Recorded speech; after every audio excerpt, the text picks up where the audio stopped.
Do zrobienia tej nerki, którą widziałyście na początkowych zdjęciach, wykorzystam sznurek w rozmiarze 3 mm. To jest sznurek poliestrowy okrągły. Namiary na sznurek oczywiście zostawiam Wam w opisie. To jest sznurek, który jest dostępny u mnie w sklepie internetowym. Do tego, jak już wyszydełkujemy nerkę, będziemy potrzebować również zamek. Tutaj jest zamek w odpowiedniej długości. Również link zostawiam Wam w opisie. 2 kółeczka metalowe, takie karabinczyki otwierane i zamykane w rozmiarze 18 mm. No i do tego potrzebujemy jakiś fajny pasek. Ja sobie tutaj przygotowuję i testuję różne paski. Dzięki tym kółeczkom będzie można paski wymieniać i trochę zmieniać dzięki temu stylizację tej nerki. Na koniec oczywiście będziemy wszywać zamek, więc niezbędna będzie również igła, nitka dopasowana kolorystycznie do sznurka i parę szpilek do przypięcia. Zaczynamy. Rozpoczynamy od wykonania magicznego kółka. Łapiemy sznurek za końcówkę, przeciągamy przez lewą dłoń od dołu do góry i zawijamy 2 razy na 2 środkowych palcach. Raz i 2. Kładziemy końcówkę na mały palec, przytrzymujemy kciukiem, dokładamy długą końcówkę i to jest nasza pozycja startowa. Teraz łapiemy szydełko, wkładamy pod te 2 nitki, pobieramy zza palca wskazującego, przeciągamy pod spodem, pobieramy jeszcze raz i przeciągamy pod pętelką. I to jeszcze nie jest półsłupek, to jest dopiero początek robótki. Jeżeli macie tendencję do ściskania mocno, do robienia ciasno, to warto sobie w tym miejscu wymienić szydełko na szydełko o rozmiar większy. To pierwsze okrążenie, a w zasadzie to, które będzie po nim, jest dosyć trudne. Musimy tutaj robić półsłupki bardzo luźno, bo drugie okrążenie jest najtrudniejsze, po prostu bardzo trudno się wbijać, jeżeli zrobimy to zbyt ciasno. Więc albo wymieniamy szydełko na rozmiar większe, albo staramy się naprawdę robić to luźniutko. Robimy 6 półsłupków w magicznym kółku. Wbijamy szydełko w środek magicznego kółka, pobieramy, przeciągamy i wyciągamy dość mocno do góry, żeby zrobić luźno. I przerabiamy pierwszy półsłupek. I znowu wyciągamy mocno do góry drugi półsłupek. Trzeci półsłupek. Lepiej, żeby nam się wydawało, że jest nawet zbyt luźno, niż zrobić za ciasno. 4, 5 i 6. Rozszerzamy pętelkę, żeby nam nie spadła i zabieramy się za zamknięcie magicznego kółka. Patrzymy na stronę, gdzie jest ta końcóweczka i zaciągamy, ciągnąc nitkę, tą, która wychodzi tutaj ze środkowych oczek. Nie tą, która wychodzi gdzieś tam z tyłu, tylko tą, która wychodzi tutaj ze środkowych oczek. Łapiemy tę nitkę i ciągniemy z lewej strony na prawo, a następnie zamykamy tę pętelkę, ciągnąc za początek sznurka. Nie zamykamy jeszcze w tej chwili tutaj nic maksymalnie. Zrobimy to sobie później. Teraz lepiej, żeby było luźno, żeby właśnie, tak jak wspomniałam, mieć jak najmniejszy kłopot z szydełkowaniem drugiego okrążenia. Zamykamy okrążenie już teraz w sposób niewidoczny, czyli ściągamy pętelkę z szydełka i wbijamy się od wewnętrznej strony w pierwsze oczko okrążenia. Tutaj jest pierwsze oczko naszego okrążenia, wbijamy się od spodu. Jeżeli myli Wam się to z nitkami, które są gdzieś tutaj i nie wiecie, gdzie jest to pierwsze prawidłowe oczko, to warto sobie policzyć oczka od tyłu. Tu mamy pętelkę, która jest na szydełku i tutaj jest oczko. To będzie raz, 2, 3, 4, 5 i 6. To na pewno jest pierwsze oczko okrążenia. Wbijamy się od spodu, pętelkę dosyć luźno, zakładamy teraz na szydełko i przy pomocy szydełka przeciągamy ją na wewnętrzną stronę. I teraz uwaga, tutaj jest oczko na górze, natomiast tutaj pomiędzy tym oczkiem a tym jest pierwsza literka V, czyli pierwszy półsłupek tego okrążenia. I będziemy się od teraz wbijać już ściegiem tkanym, czyli wbijamy się dokładnie w środek tej literki V, pomiędzy nóżki. Uwaga, żeby pętelka, którą teraz przeciągnęliśmy na wewnętrzną stronę, się nie rozpruła. Wbijamy się w ten pierwszy półsłupek, pobieramy sznurek z kłębka, przeciągamy go pod spodem, wyciągamy dość mocno do góry, następnie dokładamy pętelkę, która została zdjęta z szydełka, pobieramy i przeciągamy przez dwie. I mamy teraz okrążenie zamknięte w sposób niewidoczny i pierwszy półsłupek drugiego okrążenia zrobiony. W drugim okrążeniu robimy 2 półsłupki w każde oczko, wbijając się z ściegiem tkanym, czyli zawsze w środek pomiędzy nóżki półsłupka zrobionego chwilę wcześniej. Po drugiej stronie tak to ma wyglądać. Pobieramy, przeciągamy, pobieramy, przerabiamy przez dwie i mamy 2 półsłupki z tego samego oczka. Przechodzimy do następnego oczka i ponownie, żeby zlokalizować ten półsłupek, widzimy, że to są takie dwie nóżki, literka V, one są dokładnie pomiędzy oczkami na górze. Zobaczcie, jedno oczko, drugie oczko pod spodem, pomiędzy nimi jest ta piękna literka V. Wbijamy się w środek, dokładnie między nóżki. Od tej strony wychodzimy również pod pętelką i między nóżkami. I jesteśmy w drugim półsłupku, robimy w nim znowu, tak jak wspomniałam, 2 półsłupki, czyli to jest pierwszy, wracamy do tego samego półsłupka i robimy drugi. Nadal robimy to wszystko dosyć luźno. Przechodzimy w ten sposób do kolejnych półsłupków, robiąc po 2 półsłupki ściegiem tkanym w każdym oczku. Rozwijanie sznurka można zacząć od zewnątrz, wtedy ten sznurek nie jest taki poskręcany jak u mnie, natomiast ja wyciągam po prostu ze środka. Jeżeli mocno mi się poskręca, no to sobie odkręcam robótkę, natomiast na razie nie ma takiej potrzeby.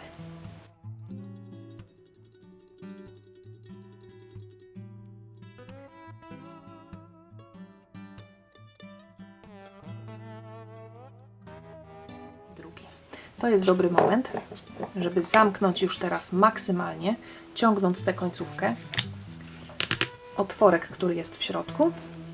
Zobaczcie, dlatego nie robiliśmy tego wcześniej, bo zobaczcie, jak to mocno zaciągnęło te półsłupki w pierwszym okrążeniu. Byłoby nam ciężko zamknąć je wcześniej. Zamykamy w sposób niewidoczny, czyli ściągamy pętelkę z szydełka, wbijamy szydełko od spodu pod pierwsze oczko, zakładamy pętelkę na szydełko, przy pomocy szydełka przeciągamy ją na wewnętrzną stronę i teraz uwaga, ta pętelka, która jest przeciągnięta, połowa jej jest po drugiej stronie, a połowa zostaje tu. Nie zaciągamy tego tak, żeby ta pętelka zniknęła, to nie ma sensu. Ładniej będzie wszystko wyglądało, jeśli to będzie równe. Chodzi o to, że w ściegu tkanym wcale nie chodzi o to, żeby on był robiony nie wiadomo jak ciasno. To wcale nie jest prawda, że wtedy wyjdzie ładniej. Jak będą luźne pętelki i równiutkie i jak tutaj będzie luźno, to również to łączenie okrążeń będzie kompletnie niewidoczne. Teraz, jeżeli chodzi o kolejne rzędy, jak rozkłada się liczba półsłupków, w ilu miejscach, już teraz powiem, że zawsze w kolejnych rzędach będziemy dokładnie w 6 miejscach robić po 2 półsłupki, a w pozostałych będziemy robić 1 półsłupek. Natomiast jak się rozkładają te miejsca, gdzie robimy po 2 półsłupki, to zapraszam teraz na grafikę. Przygotujcie sobie albo, żeby zrobić screena, albo żeby zrobić zdjęcie tego rozkładu jakby podwójnych półsłupków. Skrót INC, czyli increase, oznacza miejsca, gdzie będziemy robić podwójne półsłupki. Zróbcie sobie screena, żeby móc sobie to gdzieś tam na boczku mieć, jak się będą rozkładać te rozszerzenia. Natomiast ja zaraz będę dalej robić z Wami kolejne.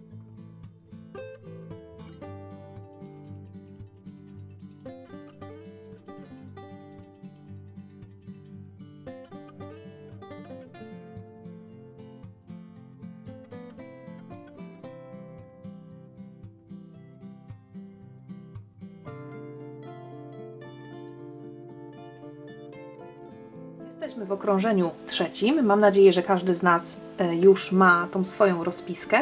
W trzecim okrążeniu mamy jedno rozszerzenie, jeden zwykły półsłupek i powtarzamy to razy 6. Zatem ja teraz ściągam pętelkę z szydełka i wbijam się ściegiem tkanym w półsłupek, czyli literkę V, która jest delikatnie na prawo od tej pętelki zdjętej z szydełka, czyli dokładnie tutaj. Wbijam się tutaj pomiędzy nóżki tego półsłupka i robię tutaj rozszerzenie, czyli 2 półsłupki w jedno oczko. Pobieram, przeciągam, wyciągam do góry, dokładam pętelkę, która jest po wewnętrznej stronie i zamykam. Mam pierwszy półsłupek zrobiony. A teraz wbijam się i robię jeszcze drugi półsłupek w tym samym oczku. Zatem mam 2, teraz robię 1. Znowu wszystko sobie rozszerzamy i pamiętamy, że półsłupki, czyli te literki V tutaj, lądują dokładnie pomiędzy oczkami na górze. Czyli jak mamy tutaj połączenie oczek, to widzimy, że na dole są półsłupki, bo czasem może się tutaj pomylić, że to są te 2 nóżki. Nie. Półsłupki układają się w ładną literkę V dokładnie pomiędzy oczkami. Zatem następne oczko 1 półsłupek, a kolejne oczko 2 półsłupki. I tak pracujemy do końca okrążenia, robiąc na zmianę 2, 1, 2, 1, 2, 1. Zamykamy okrążenie tak jak poprzednio, już teraz troszkę szybciej, wbijamy się od spodu w oczko, zakładamy pętelkę, przeciągamy ją, połowa pętelki zostaje tutaj, połowa przechodzi na drugą stronę, w oczko delikatnie na prawo od tej pętelki, czyli tutaj robimy półsłupek i zaglądamy do naszej rozpiski, jak wygląda rozkład półsłupków w 4. okrążeniu. Przeciągam, dokładam pętelkę, przerabiam razem i mam zamknięte. W 4. okrążeniu mamy 2 półsłupki pojedyncze, 1 rozszerzenie, bo w rozpisce macie 2 SC, czyli 2 półsłupki i INC, increase, czyli poszerzenie. I tak robimy na zmianę. Zatem w tym oczku 1 półsłupek, w tym oczku 1 półsłupek, w tym oczku 2 półsłupki. I łącznie na koniec okrążenia będziemy mieć 24 oczka. Przyjrzyjcie się teraz, zanim przejdziemy dalej, przyjrzyjcie się teraz kolejnym rozpiskom. W kolejnym rzędzie, 5, macie napisane 2 pojedyncze półsłupki, czyli okrążenie zaczniemy robiąc 1 półsłupek, 1 półsłupek. Następnie będziemy powtarzać 5 razy sekwencję poszerzenie, 3 pojedyncze, poszerzenie, 3 pojedyncze. Następnie zakończymy okrążenie robiąc poszerzenie i 1 półsłupek.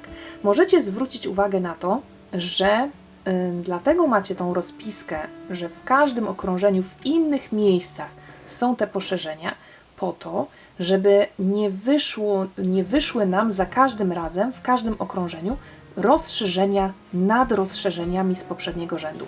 My sobie dzięki tej rozpisce przesuwamy te miejsca, gdzie są rozszerzenia, żeby one były w różnych miejscach w kolejnych rzędach. Dzięki temu to koło wykonane ściegiem tkanym wyjdzie równiutkie, bez takich wyraźnych promieni. Natomiast jeżeli postępowanie według tej grafiki jest dla Was problematyczne, możecie tak naprawdę w ogóle o tej grafice zapomnieć i pracować w ten sposób, żeby liczyć i pamiętać, by na pewno w każdym okrążeniu, dokładnie w 6 miejscach zrobić 2 półsłupki, natomiast w pozostałych zrobić 1.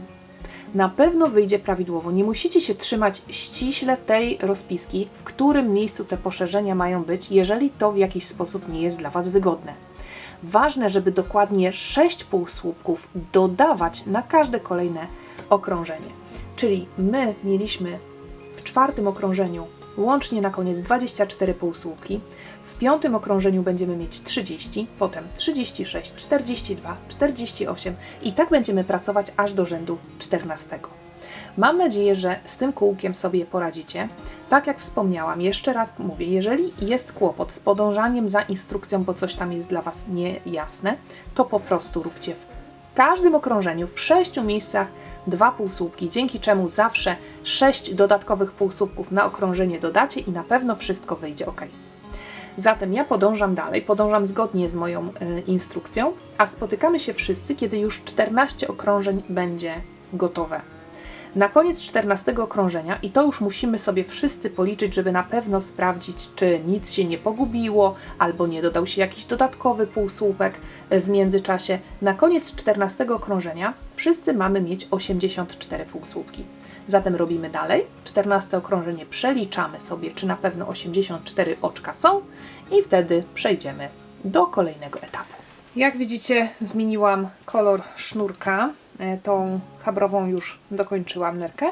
Widziałyście ją zresztą na początkowych zdjęciach, natomiast teraz przechodzimy do może troszkę bardziej skomplikowanej części. Kiedy koło jest już gotowe, będziemy się zabierać za tę przednią ścianę, czyli za nasz ściek jodełkowy.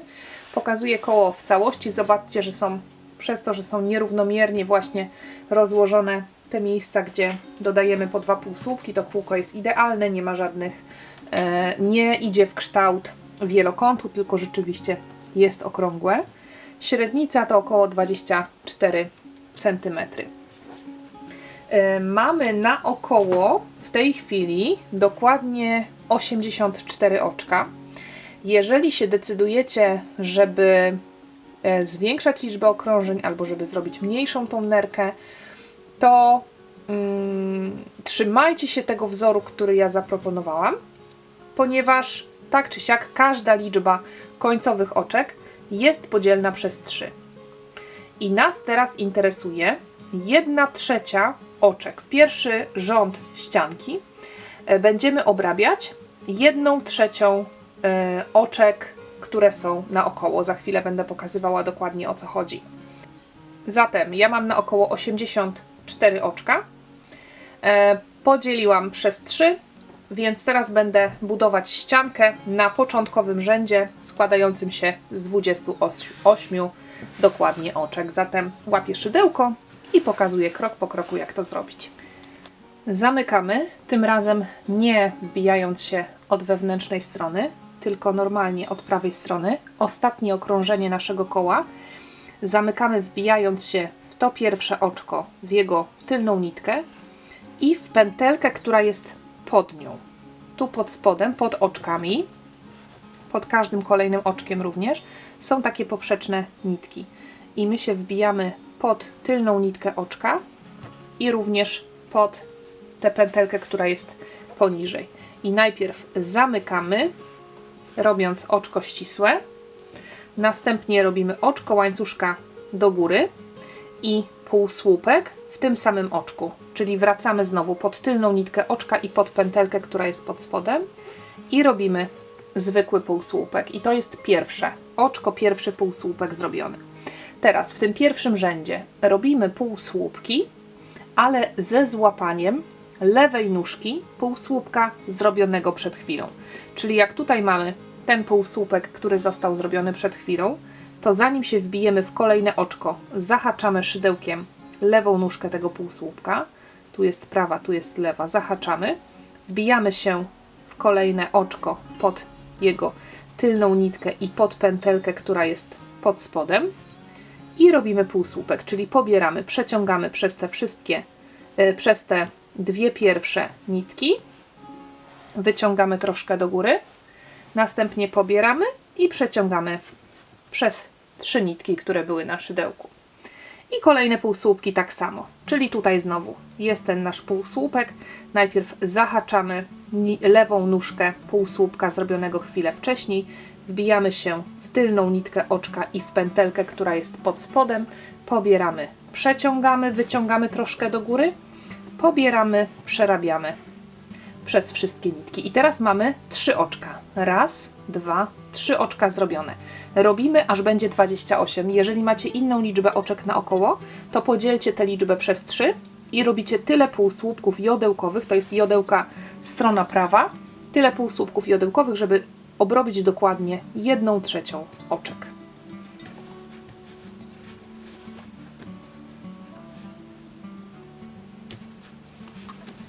Mam 27, ostatnie 28 i teraz uwaga, za każdym razem, obojętnie czy będziemy po prawej stronie jodełki, czy po lewej stronie jodełki, to ostatni ten jakby półsłupek nie robimy ostatniego półsłupka, tylko robimy jodełkowe oczko ścisłe. I cóż to znaczy? Zrobiłam tak jak do tej pory, czyli zahaczamy lewą nóżkę półsłupka zrobionego, wbijamy się w oczko i różnica jest taka, że gdy pobierzemy sznurek, to przeciągamy od razu przez wszystkie oczka, które są na szydełku, czyli nie przez te dwa, a potem znowu pobieramy i przez te dwa, tylko pobieramy i przeciągamy od razu. Tu, tu i tu. Dzięki temu wyjdzie nam po prostu łatwiej. I również jak będziemy po lewej stronie jodełki, ostatnie oczko będziemy robić w ten sposób. Mamy obrobioną 1/3 naszego okrążenia, czyli dokładnie 28 oczek. Oczko łańcuszka do góry, obracamy robótkę i teraz przechodzimy chyba do odrobinę trudniejszej części. Wydaje mi się, że lewa strona jodełki jest trudniejsza niż prawa, bo prawa to są tylko półsłupki z tym złapaniem nóżki, więc wydaje mi się, że teraz będziemy potrzebować po prostu więcej skupienia. Zatem przyjrzyjmy się. Tu mamy pętelkę na szydełku, a to jest oczko łańcuszka zrobione na obrót. Pierwsze oczko mamy tutaj. I teraz tak, na lewej stronie jodełki zawsze będziemy się wbijać od spodu, nie tylko pod oczko, ale również pod pętelkę, która jest od tej strony pod oczkami. Zobaczcie, jak sobie spojrzycie tak, to może się nawet pomylić, że to jest oczko. Oczka nasze prawidłowe są tutaj na górze, natomiast pod nimi są te dodatkowe poprzeczne pętelki. I wbijamy się nie tylko pod oczko, ale również pod tę dodatkową pętelkę. Zatem pierwsze nasze oczko jest tutaj i tu jest jego pętelka i wbijamy się w ten sposób. Możemy sobie pętelkę przytrzymać kciukiem. Nić jest od tej strony. Wbijamy się od spodu. Nie tutaj, tylko od spodu. Pod oczko i pod pętelkę, która jest niżej. Tak. Następnie sznurkiem owijamy szydełko z lewej strony na prawą. Tak, lewa strona szydełka prawa. Z lewej na prawą owijamy. I teraz takim ruchem jakby wymiatającym wyciągamy to szydełko w ten sposób, żeby złapać oczywiście ten sznurek i żeby on nam wyszedł drugą stroną. Mamy dwie pętelki na szydełku, a nitka wychodzi tutaj ze środka. I teraz już klasycznie od tej strony, tak samo jak zawsze, pobieramy i przeciągamy, to tutaj również, mimo że ta nitka tutaj gdzieś dziwnie z przodu jest, pobieramy i przeciągamy przez dwa oczka. W ten sposób będziemy robić lewą stronę jodełki, z tym, że po zrobieniu tego pierwszego półsłupka, no to nie jest półsłupek, no, po zrobieniu tego pierwszego, przerobieniu tej pierwszej figury, pierwszego oczka, dodajemy znowu to, co było na prawej stronie jodełki, czyli zaczepianie szydełkiem nóżki półsłupka zrobionego chwilę wcześniej. I w tym celu my sobie albo kładziemy robótkę, albo ją sobie obracamy i zwracamy uwagę, że po tej naszej pierwszej figurze tutaj jest ta poprzeczna nitka. Jodełka będzie się budowała w ten sposób, że będzie po jednej stronie będą te niteczki w tę stronę, a po drugiej będą niteczki w tę stronę. I to jest nasza pierwsza nitka, która nam się tutaj kładzie. I zanim się wbijemy, identycznie jak przed chwilą, w kolejne oczko, to sobie zaczepiamy tutaj szydełkiem tę nitkę. I znowu jesteśmy po tej stronie, wbijamy się w kolejne oczko, jest oczko i nitka pod spodem, mamy zahaczoną już tę nóżkę, wbijamy się w kolejne oczko, tutaj i znowu robimy owinięcie sznurkiem z lewej strony na prawo, od lewej na prawo. Owijamy sobie sznurkiem szydełko i znowu robimy taki ruch, taki, żeby jakby no wymieść ten sznurek, który tutaj jest, widzicie, zahaczony, wymieść go i wyprowadzić drugą stronę. Ponieważ była zahaczona nóżka półsłupka, która jest teraz tutaj, to mamy 3 nitki na szydełku. Czyli tylko w tym pierwszym oczku były 2 nitki, a teraz już zahaczamy nóżkę, więc będą 3 nitki. I klasycznie od tej strony pobieramy sznurek, przeciągamy przez 3 nitki, które są na szydełku. I to, co zrobiliśmy teraz, powtarzamy przez cały rząd aż do końca. Zatem, kto dopiero zaczyna, to sobie kładzie przed sobą w ten sposób, żeby widzieć taką najbardziej zewnętrzną niteczkę.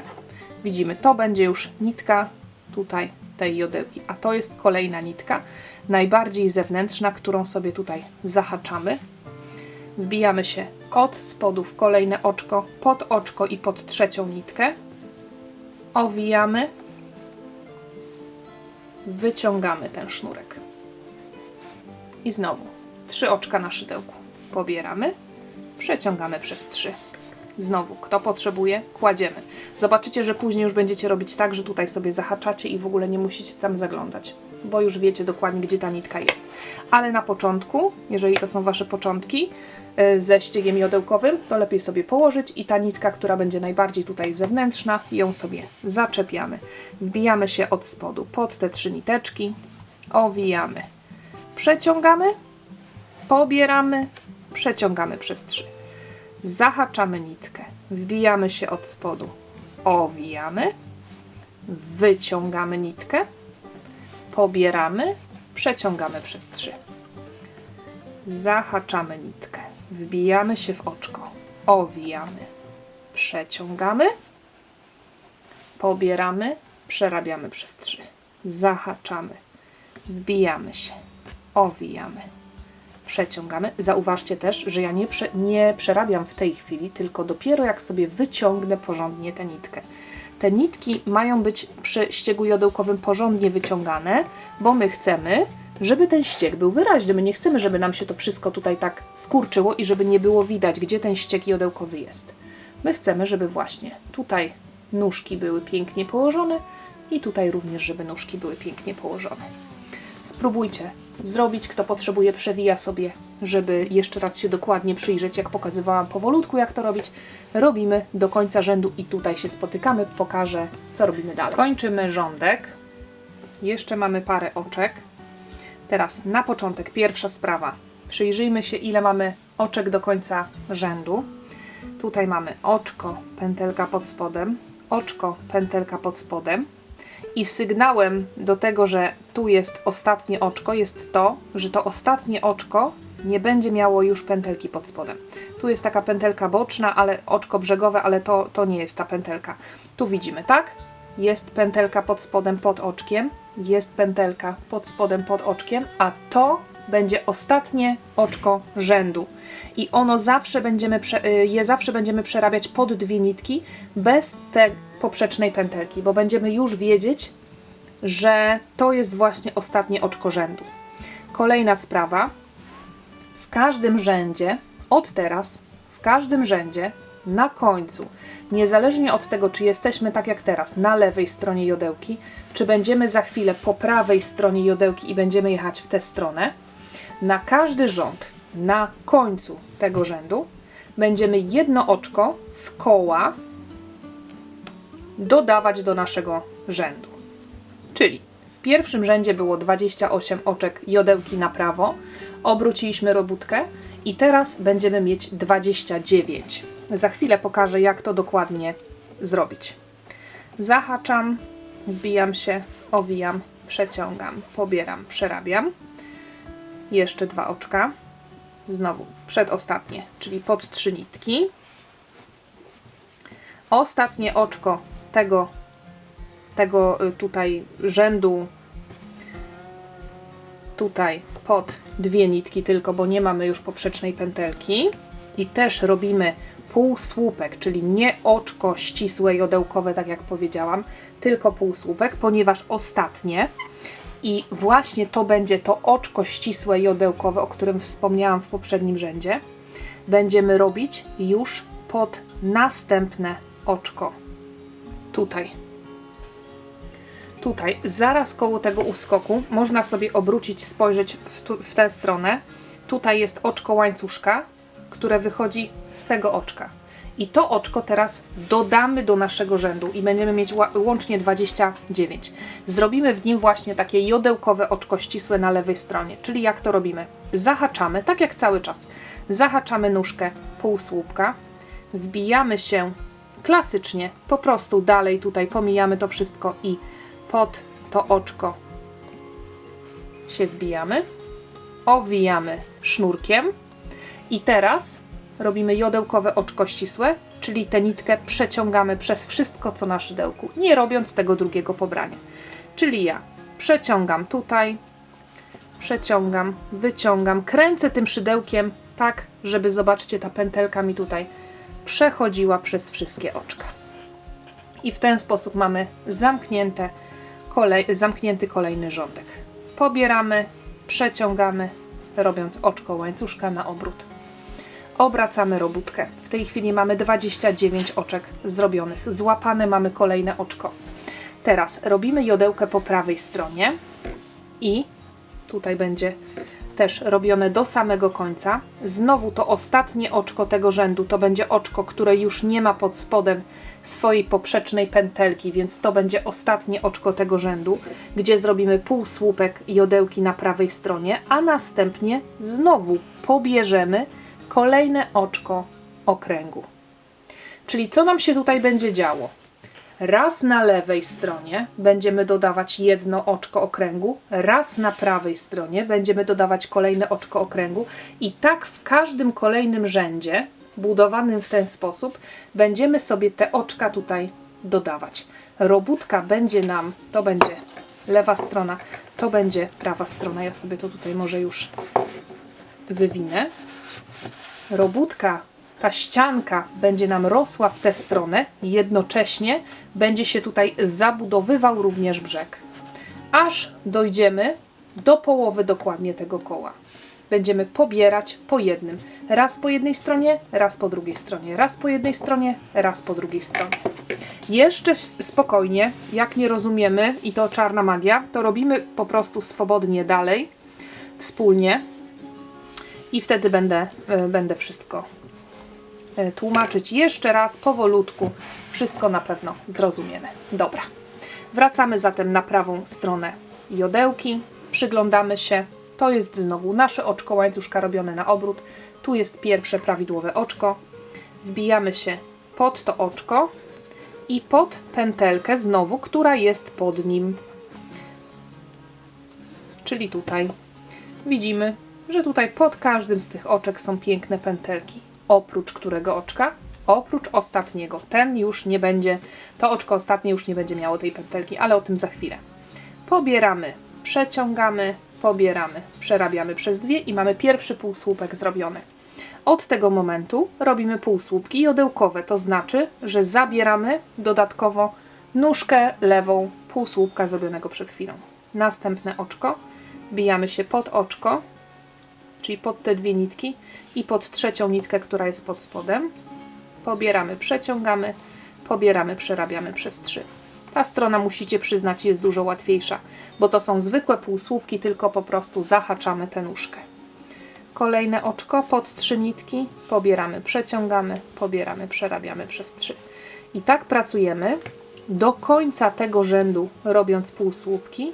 I na końcu tego rzędu się spotkamy, a ja Wam powolutku znowu pokażę, jak pobrać kolejne oczko okręgu.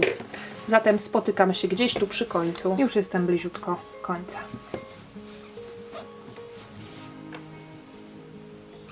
Zahaczamy nóżkę, wbijamy się, pobieramy, przeciągamy, pobieramy, przerabiamy. I znowu zobaczcie, ile mi oczek zostało. Ja sobie zaglądam.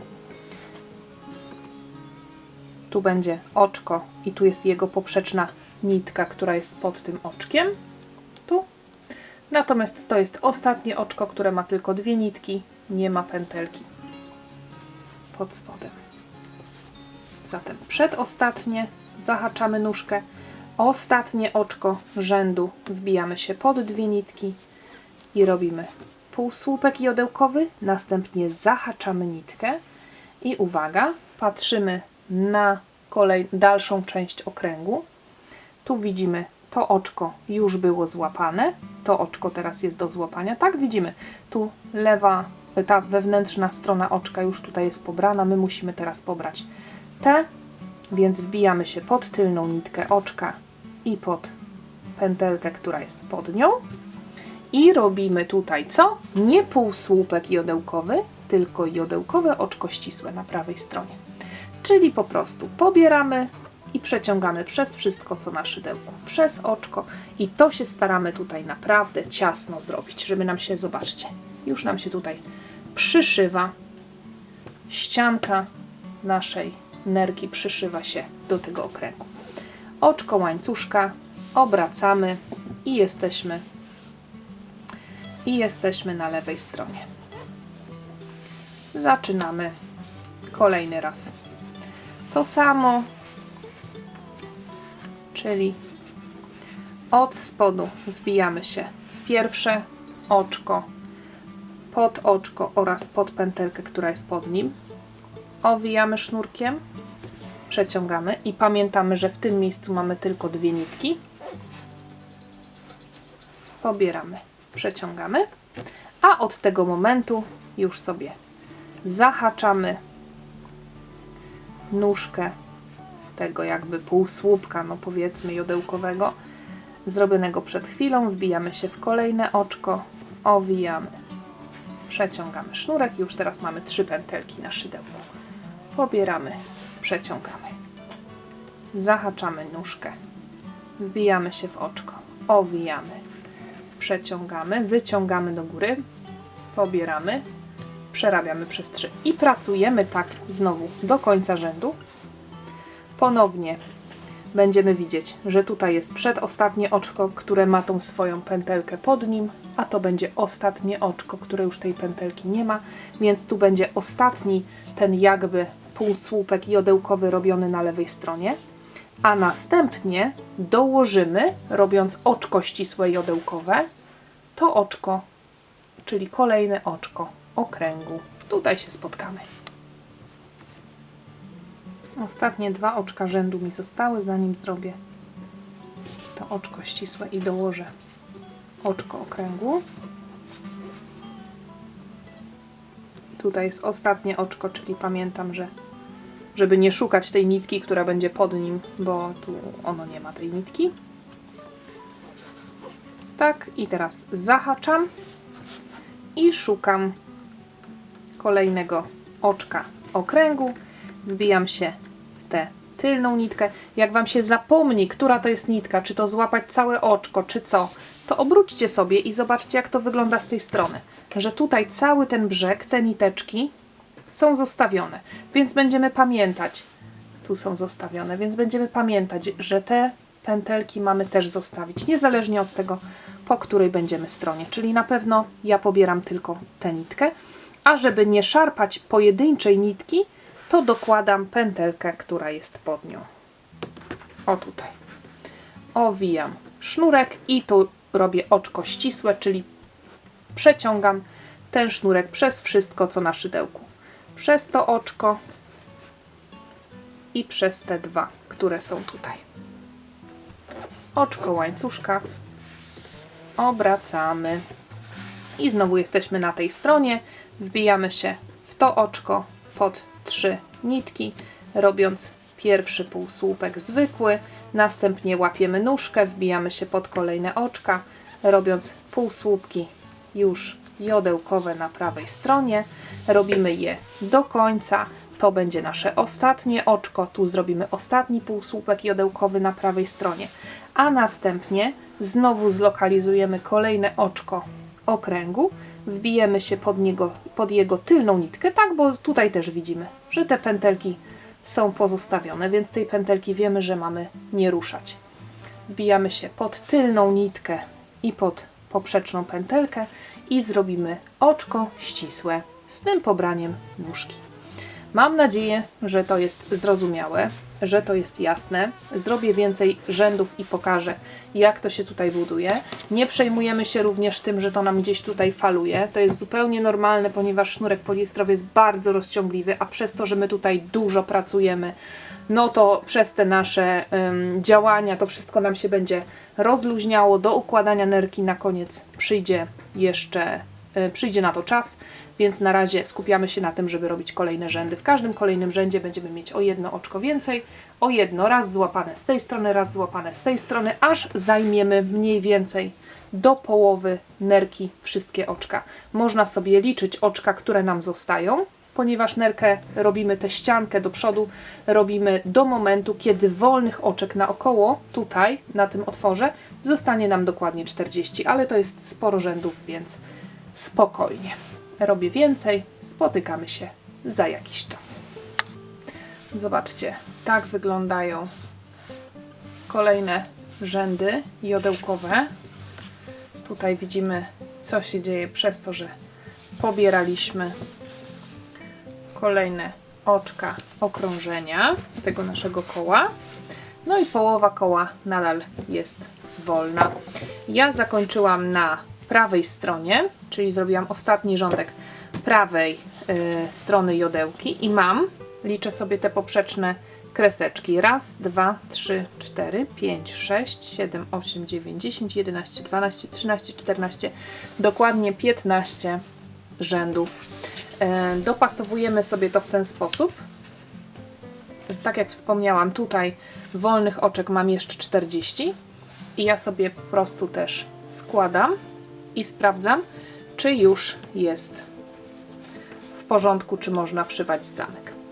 Teraz jeszcze jedno okrążenie wykończenia, a potem już obcinamy sznurek i zabieramy się za wszywanie zamka, co jest na pewno budzi największy przestrach. Często rezygnujemy z torebek z zamkiem właśnie dlatego, że ten zamek trzeba wszyć, więc ja Wam dzisiaj pokażę metodę wszywania zamka taką, która no naprawdę jest najmniej bolesna ze wszystkich. Tak jak wspomniałam, skończyłam na prawym oczku i teraz robię jedno pełne okrążenie, przechodząc przez okrągły brzeg i przechodząc przez brzeg jodełkowy oczek ścisłych pod tylną nitkę. Chcę, żeby ładnie te brzegi się wyrównały, żeby wszystko ładnie się zgrało w jedną całość, więc jak zakończyłam teraz na ostatnim oczku, pobrałam oczywiście oczkiem ścisłym jodełkowym tutaj to ostatnie oczko, zrobiłam oczko łańcuszka, które nie jest tu potrzebne, więc je spróję i teraz pod tylną nitkę, już bez pobierania tej poprzecznej pętelki, która jest pod spodem, tylko pod tylną nitkę oczka robię pierwsze oczko ścisłe. I tak oczkami ścisłymi pod tylną nitkę wbijanymi przechodzę przez całe kółko, przez tą całą klapkę i jak dojdę tutaj, to tutaj się spotykamy. Ostatnie dwa oczka i tu już dalej widzimy, że już jest oczko pobrane, więc teraz przechodzimy na ten jodełkowy brzeg i szukamy też pierwszego prawidłowego oczka. Tutaj jest oczko łańcuszka, pierwsze prawidłowe oczko i tak samo tylna nitka i bliziutko tutaj ze sobą łączymy, robiąc oczko ścisłe i zobaczcie, jak nam to pięknie tutaj wyrówna ten brzeg. Teraz robimy oczka ścisłe na tym jodełkowym brzegu. Tak samo pod tylną nitkę przez całą tą drogę kończymy tutaj, obcinamy sznurek. Kiedy dojdziemy już tutaj do tego zakrętu, robimy ostatnie oczko głębiej.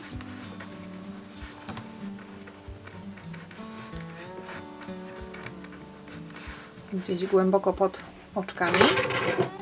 Obcinamy sznurek, nie trzeba zostawiać żadnej długiej końcówki. Wyciągamy go. Przy pomocy szydełka przekładamy go na wewnętrzną stronę i tam pod kilkoma oczkami chowamy końcówkę, następnie przypalamy ją i jak ją przypalimy, to ona się delikatnie stopi i wtedy palcami przyklepujemy, żeby to nadtopienie się po prostu przykleiło do sznurka. Teraz wyrównujemy wszystko, ja sobie za chwilę tam ten sznureczek schowam, a teraz już się zabieramy za to, co niby jest najtrudniejsze, ale ja się postaram Wam to tak pokazać, żeby wcale najtrudniejsze nie było. Kluczem do prawidłowego przyszycia zamka jest zaplanowanie, w którym miejscu on ma być przyszyty. To jest pierwszy klucz. Więc nie zaczynamy wszywać w ten sposób, że po prostu łapiemy zamek i tutaj od brzegu zaczynamy wszywać, bo wtedy na pewno coś się rozjedzie. Co mam na myśli? Klapka będzie albo tak, będzie nam kosić. Musi to być porządnie przyszpilkowane na początku i zaplanowane, w którym miejscu ten zamek mamy przyszyć. Ja mam zamek o długości 30 cm. Cała nerka została zaprojektowana w ten sposób, liczba rzędów, żeby ten zamek, zobaczcie, był absolutnie idealnej długości. Spójrzcie tylko. Dlatego warto po prostu w jednym miejscu wziąć odpowiednie materiały, które na pewno będą pasowały. Mam przygotowane również szpilki. I teraz, tak jak wspomniałam, pierwszy klucz to to, że na początek sobie składamy nerkę i przykładamy, powiedzmy, ten zamek tutaj zarówno po stronie tej jodełkowej, jak i po drugiej stronie. Ja sobie za chwilę to lekko przypnę szpilkami. Najważniejsze jest to, żeby w odpowiednim miejscu, które sobie planujemy w tej chwili, składając klapkę i patrząc, z której strony jak się układa, żeby z tej strony układała się identycznie jak z tej, przesuwamy równo z oczkami, żeby się układało idealnie. I teraz nawet można przy pomocy znacznika zaplanować, gdzie jest środek, które oczko tej strony i które oczko tej strony klapki to jest dokładnie środek, i przyszpilkować zamek tak, żeby tu się pojawiła szpilka przypięta do części jodełkowej i tu, żeby się pojawiła szpilka przypięta do klapki. To jest najważniejsze miejsce, środek naszego zamka, który musi być przypięty, można agrafkami nawet, żeby szpilki Wam tutaj nie uciekały, bo ja mam takie beznadziejne szpilki, które mają tak tępe końcówki, że w ogóle masakra, więc łatwiej byłoby agrafką albo nawet znacznikiem sobie to zapiąć. Z tej i z tej strony. Zaplanowanie środka to jest połowa sukcesu tak naprawdę, żeby później nam się właśnie ta klapka w ten sposób nie przesuwała. To jest pierwszy klucz. Drugi klucz, żeby było rzeczywiście łatwo, żebyśmy mogły zszywać w taki sposób, jaki chcę Wam pokazać i zaproponować, czyli najłatwiejszy na świecie, to przygotowujemy nić, która będzie w niemal identycznym kolorze jak sznurek. Jeżeli macie inną nitkę, to nie pozostaje nic innego, jak tylko ściek za igłą i delikatne od spodu wszywanie. Natomiast to jest bardzo męczące, uciążliwe, wcale tego nie lubię i chciałabym sobie ułatwić, więc chcę pokazać inną metodę, ale do tego musi być nitka, która schowa się w sznurku. Za chwilę pokażę dlaczego. Zatem biorę się za szpilkowanie, przypinanie i planowanie, w którym miejscu dokładnie i góra, i dół zamka ma być, i wtedy do Was wracam. Kiedy dwie kluczowe szpilki, czyli te na środku, są już zamocowane, to teraz dopiero rozpinamy sobie ten zamek delikatnie i teraz wzdłuż tutaj brzegu i tutaj dodajemy więcej szpilek. Kiedy już mamy wystarczającą ilość szpilek, to łapiemy sobie w miejscu, w którym chcemy rozpocząć i wbijamy igłę z nitką nie w ten sposób, żeby z tej strony wszywać ściegiem za igłą, tylko po prostu przebijamy się na drugą stronę sznurka. Przy sznurku w identycznym kolorze nie ma to żadnego znaczenia, a uwierzcie mi, że jest dużo wygodniejsze. Teraz odrobinę obok tego, gdzie wyszła igła, dosłownie kawałeczek, żeby pięknie ta nitka się schowała, żeby nic nam się nie wydarzyło. I wyciągamy. I znowu kawałeczek dalej. Wbijamy igłę tak, że ona wychodzi po drugiej stronie. Następnie dosłownie pilnujemy, żeby w środek któregoś ze sznurków odrobinę dalej przebijamy się na drugą stronę.